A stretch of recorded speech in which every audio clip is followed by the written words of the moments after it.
Bonjour à tous. Aujourd'hui, je suis heureux de recevoir sur ma chaîne Monsieur Jean-Paul Briguelli. Bonjour Monsieur Briguelli. Bonjour. Je vais vous présenter rapidement. Vous êtes agrégé de lettres. Vous avez été professeur au collège, au lycée, en classe préparatoire et vous êtes essayiste et romancier. Et c'est d'ailleurs sur votre dernier livre que j'aimerais un petit peu discuter. Il vient de sortir, c'est le tome 2 de La fabrique du crétin. Donc, le premier tome s'intitulait La mort programmée de l'école.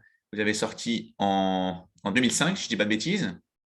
C'est Et ça. le tome 2, qui vient de sortir, je crois, en mars, s'intitule Vers l'apocalypse scolaire. Donc, on va tout de suite entrer dans le vif du sujet. Vous avez écrit dans ce livre que l'école de la transmission des savoirs, l'école de la formation des citoyens, cette école-là est morte. Et Oui, absolument. vous parlez même de crimes prémédités, si je ne dis pas de bêtises. Absolument, c'est-à-dire que, les gens qui pensent que l'école dysfonctionne, ont tout à fait tort. L'école assume complètement les, missions pour lesquelles on l'a, conçue et on l'a conçue il y a, déjà une bonne cinquantaine d'années. C'est-à-dire que, si c'est un crime très largement prémédité. Alors, justement, ce que j'aurais souhaité dans un premier temps, c'est que vous reconstituiez le meurtre. C'est-à-dire, en fait, les dates importantes, les événements clés qui ont quelque part tué ou sont sur le point de tuer l'école telle qu'on l'a connue. Alors, partons du mythe, si vous voulez. Le mythe, il s'est constitué sous la Troisième République. C'est l'école des hussards de la République, les années 1880, 1900, 1920 encore. C'est-à-dire l'école qui correspondait à un certain état de la France et à un certain état de la République. Ça bascule finalement après la Deuxième Guerre mondiale. Il y a une période de flottement encore et une nouvelle idéologie se met en place véritablement à partir des années 1960. Non pas 1968 comme on le croit trop souvent, mais bien avant, vers 63 à peu près, vous avez des européanéistes infiltrés dans le gouvernement de Gaulle qui commencent à se dire qu'il faut modifier cet instrument-là. Et ils ont parfaitement bien cerné la question. Je vous donne un exemple. En 1963, la Direction générale de l'enseignement scolaire, qui est le bras armé du ministère, les ministres n'ont aucune importance, hein, ils sont en général d'une incompétence notoire, sauf vraiment très rares exceptions. Donc, la Direction générale se demande officiellement et envoie une commission réfléchir à quel français faut-il apprendre en classe. La question paraît bizarre parce qu'on apprenait le français de La Fontaine, de Hugo, de La Bruyère, etc. Et il détermine en 4-5 ans de réflexion qu'il allait falloir maintenant apprendre le français tel qu'il se parlait. Il y a moins de 5 mois maintenant, un député de l'actuelle majorité a dit ah ben, c'est très simple, le vrai français, c'est celui que chante Aya Nakamura. Alors, je conseille à tous les gens qui ne connaissent pas la créature à s'interroger sur la façon dont elle articule le français. Elle l'articule d'une façon telle d'ailleurs qu'on ne comprend rien de la bouillie sonore qu'elle émet, et c'est l'état effectif de la langue que parlent la plupart des jeunes actuellement. Alors, pourquoi? Quand on revient à ce que vous venez de dire sur la date en question, 1963, cette question que posait répétez-moi l'organisme, c'est la direction générale. C'était la Direction générale de l'enseignement scolaire qui était à l'époque dirigée par un homme qui va faire parler de lui par la suite, qui s'appelait René Haby et qui sera ministre de l'Éducation de Giscard à partir de 1974. C'est ce même René Haby qui, deuxième étage de la fusée, en 1975-76, institue ce qu'on appelle le collège unique. C'est-à-dire que dorénavant, il n'y aura plus de tri à l'entrée en sixième, tous les enfants seront mis ensemble et on leur donnera à tous la même instruction. C'est-à-dire qu'on va s'aligner sur le niveau des plus hésitants. Si vous couplez à ça le fait qu'au même moment que le collège unique, on décide le rapprochement des conjoints au niveau de la politique migratoire, c'est-à-dire qu'on va avoir un flux gigantesque d'enfants, essentiellement maghrébins d'ailleurs, mais africains également, qui vont arriver avec de tout petits niveaux. Entendons-nous, j'ai bien dit de tout petits niveaux, je n'ai pas dit un seul instant qu'ils étaient plus stupides. Hein. On va donc aligner tout le monde vers le bas. Vous savez, c'est un problème de saut à la corde. Plus vous descendez la corde, et plus il y a de gens qui passent. Voilà. Mhm. Troisième temps, comme c'était quand même des politiques qui avaient pensé ça, il leur manquait les éléments pédagogiques. Et ils ont trouvé, chez des chercheurs animés de bonnes intentions qui étaient allés voir ce qui se faisait aux États-Unis, etc., ce qu'on appelait les pédagogistes par la suite, ils ont trouvé les bases théoriques qui leur manquaient pour leur projet politique. Ce qui est beau, c'est que ce sont des gens de droite, des libéraux, même des néolibéraux, qui sont allés demander à des gens de gauche, qui sortaient essentiellement des milieux chrétiens de gauche, les outils pédagogiques pour descendre le niveau. Alors, Et juste, je vous interromps. Cette alliance improbable que vous évoquez, donc c'est, on va dire, des pédagogistes de gauche et des libéraux de droite, néolibéraux de droite, de qui, vous pouvez illustrer votre, de qui on parle exactement? Les pédagogistes de alors, gauche, donc c'est les gens du on ministère. parle par exemple d'un côté donc de René Haby qui va être continué par des ministres comme Lionel Jospin en 1989 avec sa loi, et de l'autre côté de gens comme Philippe Mérieux, c'est-à-dire des gens qui n'avaient aucun avenir au niveau de la recherche et qui se sont trouvés propulsés véritablement par cette politique, qui sont devenus des grands maîtres de la chose enseignante. Il faut bien voir les choses. 1989, loi Jospin, c'est-à-dire c'est vraiment le début de l'apocalypse. 1991, Philippe Mérieux, sous la direction de Jospin, crée ce qu'on appelle les IUFM, c'est-à-dire les instituts universitaires de formation des maîtres. C'est lui qui a tenu la main de Lionel Jospin, qui, pédagogiquement parlant, est aussi nul que tous les autres ministres qui l'ont précédé. Hein. C'est lui qui institue dans la loi que dorénavant, les élèves construiront tout seuls leur propre savoir. Alors, l'idée de construire ses propres savoirs, je m'adresse là à technicien que vous êtes, à l'intellectuel que vous êtes. Si vous savez quelque chose, c'est parce que d'une façon ou d'une autre, on vous l'a appris. Mhm. À moins d'être Blaise Pascal et d'avoir recomposé tout seul les 12 premiers principes d'Euclide à 8 ans. Vous voyez, Mhm. mais ce n'est pas la portée de tout le monde. Non. Bon, un enfant ou un adulte d'ailleurs a besoin qu'on lui tienne la main pour lui expliquer des choses qu'il ne connaît pas. Mhm. Actuellement, on est sur l'inverse, c'est-à-dire, moi je suis prof de lettres, hein, donc dans ma partie, on met un enfant devant un texte de littérature et on lui dit qu'en penses-tu? Mais il n'en pense rien, le malheureux. Il ne peut pas en penser quoi que ce soit. Vous voyez, si on ne lui explique pas les comment, les pourquoi, les aboutissants, le contexte historique. Actuellement, je me suis battu par exemple pour un professeur qui s'appelle Didier Jaudin, qui est sujet à une inspection diligentée sur ordre de Brigitte Macron ou de son cabinet, parce qu'il avait expliqué à ses élèves un petit peu d'histoire des littéraires pour donner le contexte d'un texte. Non, non, pas du tout. Il faut qu'ils donnent leurs sentiments sur le texte. Alors, je peux vous dire, là, sans aucun problème, on peut imaginer des milliers de textes sur lesquels les élèves se planteront automatiquement parce qu'ils penseront qu'ils l'analyseront selon leurs critères à eux. Je vous donne un exemple, par exemple, texte de Montesquieu sur l'esclavage des nègres. C'est un très, très, très grand texte qui est à la base d'ailleurs de l'abrogation de l'esclavage un siècle plus tard. Bon, seulement les élèves actuels, quand on leur dit, ben voilà, il dit, si j'avais à défendre le droit que nous avons de rendre les nègres esclaves, ah, monsieur, il dit nègre, il est raciste.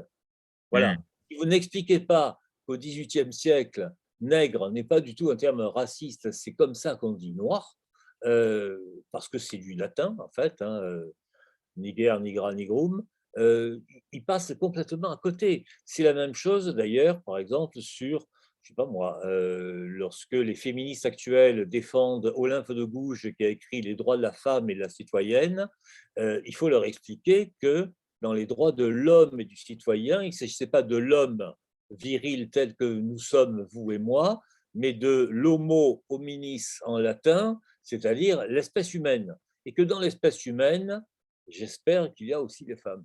En fait, donc aucune contextualisation, juste du sentiment. Et pour revenir sur, donc on est maintenant en 1989, donc juste pour confirmer avec vous, l'idéologie derrière tout ça, d'accord? Oui, il y a de la compétence, ok, mais l'idéologie derrière, c'est de l'égalitarisme en fait. C'est l'égalitarisme. Alors, cette idéologie va se révéler d'une façon explicite en 1999-2000, au moment de ce qu'on appelle le protocole de Lisbonne. C'est le troisième étage de la fusée. Là, c'est une directive européenne. C'est une directive européenne sur l'école. Il s'agit de faire un enseignement basique pour 90% des élèves, 90% des élèves européens, et de garder 10% d'élite. 10% d'élite qui iront dans de bons établissements. Alors là, croyez-moi que les gens qui appartiennent à l'oligarchie qui dirige effectivement l'Europe savent exactement dans quels établissements inscrire leurs enfants. Hein, que ce soit à Paris, à Toulouse ou à Londres, là, il n'y a aucun problème sur Hmm. les bonnes écoles, les bonnes grandes écoles, les bonnes universités, etc. Pour les autres, 90%, hein, il s'agit de leur donner les moyens. Je ne voudrais pas avoir l'air de simplifier, hein, mais c'est les moyens de se vautrer sur leur canapé en triturant leur télécommande, en bouffant des pizzas livrées par Uber. Voilà, c'est-à-dire d'en faire des consommateurs. Consommateur est devenu l'idéal de ce monde, mercantile d'ailleurs, et je vous rappelle que consommateur est, c'est symbolique, un mot qui commence mal, en quelque sorte. Il s'agit d'en faire des crétins sous-diplômés qui n'auront même pas les moyens intellectuels de comprendre ce qu'on leur a fait. Parce que ça, il faudrait quand même, c'est l'avantage latéral en quelque sorte de ce genre de politique, c'est que ce qu'on appelait autrefois les prolétaires, qui étaient formés dans les écoles du Parti communiste, qui étaient formés par le marxisme, etc., c'est absolument terminé. Le prolétaire actuel n'est plus qu'un consommateur à qui on donnera éventuellement un salaire universel de 500 ou 600 euros, de façon à ce qu'il ne sache pas qu'il est malheureux et qu'il Et se sente ça, heureux. intéressant, vous parlez du protocole de Lisbonne, donc c'est officiel. Ah oui, c'est tout à fait officiel. D'accord. Je renvoie Donc, et vos donc auditeurs à, ils cherchent le protocole de Lisbonne, ils trouveront tout ce qu'il faut. hmm. Et donc c'est européen. C'est tout à fait européen. C'est européen.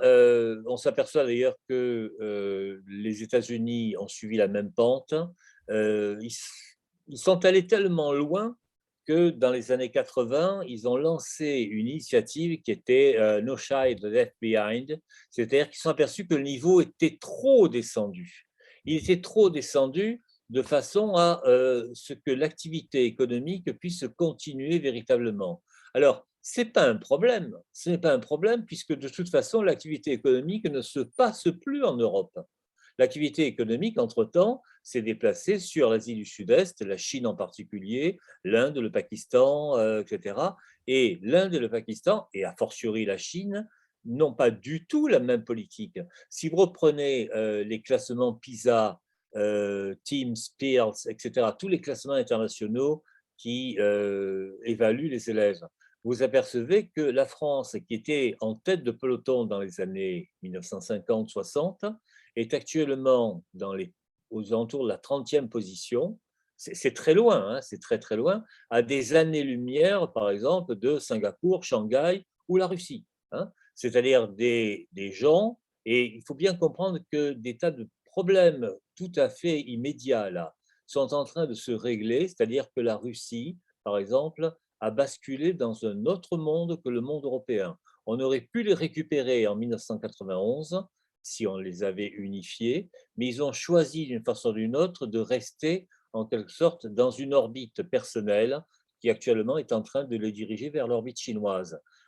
C'est un problème tout à fait mondial. On a d'un côté un monde occidental qui est un monde en voie de dégénérescence extrêmement rapide, sauf quelques élites sélectionnées qui occupent les médias, etc. Et de l'autre côté, un monde du sud-est asiatique qui est un monde plein d'ambition et qui s'est donné les moyens de ses ambitions. Je donne un court exemple, là aussi c'est facile à vérifier. Il y a au niveau de la terminale ce qu'on appelle des Olympiades des mathématiques, Mhm. c'est-à-dire les meilleurs élèves matheux, je ne sais pas si vous avez passé ça dans le temps, euh, sont confrontés à un niveau international. Mhm. Et mes élèves de maths sup m'ont dit, mais nous sommes retrouvés, donc ils avaient 18 ans hein, pratiquement, face à des petits Chinois qui en avaient 12 et qui nous ont mis minables. Parce que les Chinois ne rigolent pas du tout. On s'est aperçu ces jours, enfin ces temps-ci là, parce qu'on a 1 million d'Ukrainiens qui sont venus se réfugier en Europe de l'Ouest, que le niveau des petits Ukrainiens avait 1 an ou 2 d'avance en maths par rapport au niveau des collégiens français. Parce que les Ukrainiens fonctionnent sur le modèle russe, en fait. Hein. C'est ça qu'il faut comprendre. C'est-à-dire que nous avons volontairement descendu le niveau général. Dernier exemple, lorsque dans les années 90, Toyota a choisi d'installer une usine à Valenciennes, plutôt qu'en Allemagne, plutôt qu'en Angleterre. Ils l'ont fait parce qu'à l'époque, le niveau des ouvriers français intellectuels était tel qu'ils perdrait moins de temps qu'ailleurs à leur expliquer comment on allait fabriquer des Yaris. Bon, actuellement, ils ne le feraient plus parce que le niveau des ouvriers français, enfin des futurs ouvriers français, la génération Z en quelque sorte, est tellement descendu qu'il est préférable d'aller finalement les fabriquer en Indonésie ou au Vietnam. Il y a quelque chose que je ne comprends pas. Dites-moi. Avec tout ce que vous venez de dire, il n'y a pas d'homme politique, de dirigeant, en tout cas en France, qui, qui, qui a conscience de ce problème et qui voudrait et qui pense il est plus qu'urgent de le résoudre. Alors, il y en a eu. Il y a eu Jean-Pierre Chevènement dans les moments où il n'était pas sénile. Il y a eu Philippe Seguin, véritablement, reprenez le discours à l'Assemblée de Philippe Seguin sur les directives européennes, etc. Il a annoncé ce qui se passe maintenant 30 ans plus tard. Il est malheureusement décédé trop Mhm. tôt, hein, ça arrive à des gens très bien. Alors, il y en a eu quelques autres. Hein. Il y a ce qu'on appelle les républicains. Bon, mais les républicains, la tendance républicaine s'éclate de tous les côtés. Je pense en France des gens comme Régis Debray, Jacques Julliard, etc., Mhm. savent parfaitement que le niveau scolaire est absolument descendu dans les bottes, en quelque sorte. Mhm. Mais ce ne sont pas des gens qui ont effectivement le pouvoir, parce que le pouvoir a été confié, voire le groupe de Bilderberg, etc., le pouvoir a été confié à des élites qui pensent de façon mondialisée. Et Mhm. de façon mondialisée, ça n'a aucune importance qu'il n'y ait plus d'ouvriers qualifiés avec un QI véritable en France. L'essentiel, c'est qu'on fabrique des objets quelque part et qu'on les vende à ces connards d'ouvriers français, de petits français, nos enfants, en fait, hein, pratiquement, tels qu'on les a formés, sauf quand les parents, voire parfois les grands-parents, les ont repris en main. Ce qui sort du système scolaire actuellement est absolument dégradant ou dégradé. Une preuve, si vous voulez, le fait, par exemple, que l'histoire ne s'apprend plus comme elle s'apprenait autrefois, c'est-à-dire de façon linéaire, en considérant les grands événements, les personnages importants, etc. L'histoire s'apprend de façon impressionniste. On apprend le costume au Moyen Âge, on apprend le rôle de la femme au XVIIIe siècle, mais on n'apprend pas cette construction qui a fait pendant 1000 ans que notre pays était l'un des phares de l'humanité. Mhm. Voilà. D'ailleurs, non seulement on n'est plus un phare de l'humanité, mais nous sommes priés de nous couvrir la tête de cendres à cause du passé colonial, à cause du fait que longtemps les femmes ont été tenues en lisière, sur n'importe quoi, en fait, véritablement. Nous sommes priés de nous sentir coupables, et se sentir coupable, c'est justement ne plus se sentir fier. Alors, on ne leur donne plus les outils pédagogiques pour avoir une quelconque fierté d'être français, et c'est valable pour l'ensemble des gens qui sont scolarisés ici, y compris les immigrés de première, deuxième ou troisième génération. C'est-à-dire qu'on ne leur a pas donné à aucun moment l'envie d'appartenir à un territoire français. Vous comprenez? C'est extrêmement Tout à fait. important. D'où le fait que chacun, après, vu que les gens ont besoin finalement de fierté, au fond, chacun essaie de trouver une fierté dans ses racines. Dans ses racines, le problème même, c'est que si on ne leur apprend pas historiquement quelles sont leurs racines, ça ne donnera rien. Demandez à des immigrés de première ou deuxième génération nord-africains s'ils sont véritablement arabes. Combien pensent qu'ils sont arabes? Alors, ni biologiquement, ni historiquement, ni génétiquement, ni quoi que ce soit, hein. Ils sont le Maghreb, c'est essentiellement une terre berbère, parfois avec des Turcs, très très peu d'Arabes véritablement, et avec une histoire très spécifique qu'ils ne connaissent pas, malheureusement, de la même façon qu'ils ne connaissent pas l'histoire française. Si on n'apprend pas la langue, ça c'est l'échelon 1. Si on n'apprend pas l'histoire, comment voulez-vous, d'une façon ou d'une autre, qu'on ait un sentiment d'appartenance? Pas seulement ça, mais qu'on n'a plus, on n'a plus aucun recul sur même les événements Et ni qui aucun arrivent. recul en regardant dans le rétro, ni aucune perspective en Tout à fait. regardant dans le futur. C'est-à-dire qu'on est dans l'instant I, en quelque sorte, c'est l'instant de consommation, hein, l'instant en question. On est dans l'instant, on se préoccupe de savoir si on va changer ou non de smartphone, mais on n'est pas dans une perspective qui permettrait de savoir sur les épaules de quel géant nous nous tenons, et de notre côté, quel futur nous préparons éventuellement pour nos enfants. Tout ce qu'on nous demande, Et c'est d'ailleurs, d'acheter du Nutella pour nos enfants. ouais, et de s'abonner à Netflix. Mais en fait, ce qui est terrible dans tout ça, c'est que la cerise sur le gâteau, si j'ose dire, c'est l'arrivée des nouvelles technologies et des smartphones et des applications sur lesquelles on passe, où la plupart des gens Eh passent bien, 90% de leur temps. Et ça, c'est, enfin, vous avez dû le voir en fait quand vous étiez prof. J'imagine que ça a des impacts très importants. mais je vous rappelle que pendant très, très, très longtemps, on a fonctionné avec un objet bizarre qui était fait de papier, qui s'appelait un livre ou un cahier. Euh, J'aurais dû déposer, lorsque j'ai écrit La Fabrique du crétin, premier tome, j'aurais dû déposer l'expression.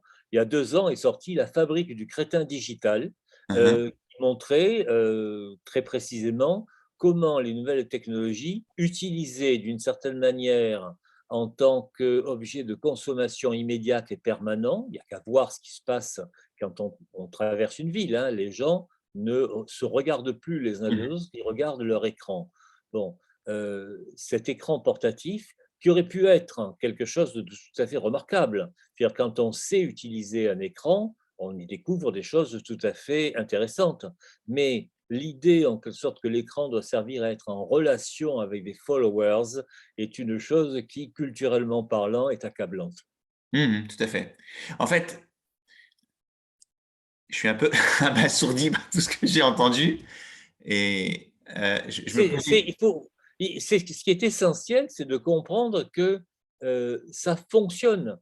C'est-à-dire qu'aucun corps vivant n'aurait toléré une école qui aurait dysfonctionné. On s'en serait débarrassé depuis très longtemps. Enfin, je veux dire, c'est un principe darwinien en quelque sorte, hein. Ce qui ne va pas, on l'évacue. Si on a gardé cette école-là, si on a aggravé son fonctionnement, c'est parce que justement elle fonctionne. Elle fonctionne conformément au projet qu'on lui a assigné et qu'elle remplit admirablement. J'essaie de trouver encore maintenant des raisons d'espérer, mais il n'y en a pas.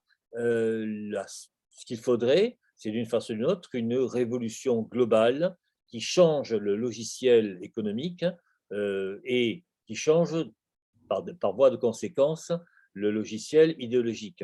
Mais les deux étant absolument couplés, il est évident que tant qu'on reste dans un idéal de performance libérale, dans un idéal de libre-échange incontrôlé, etc., on a besoin de cette masse énorme de non-sachants, en quelque sorte. C'est assez marrant parce que les pédagogues, par exemple, ne disent plus élèves, ils disent apprenants.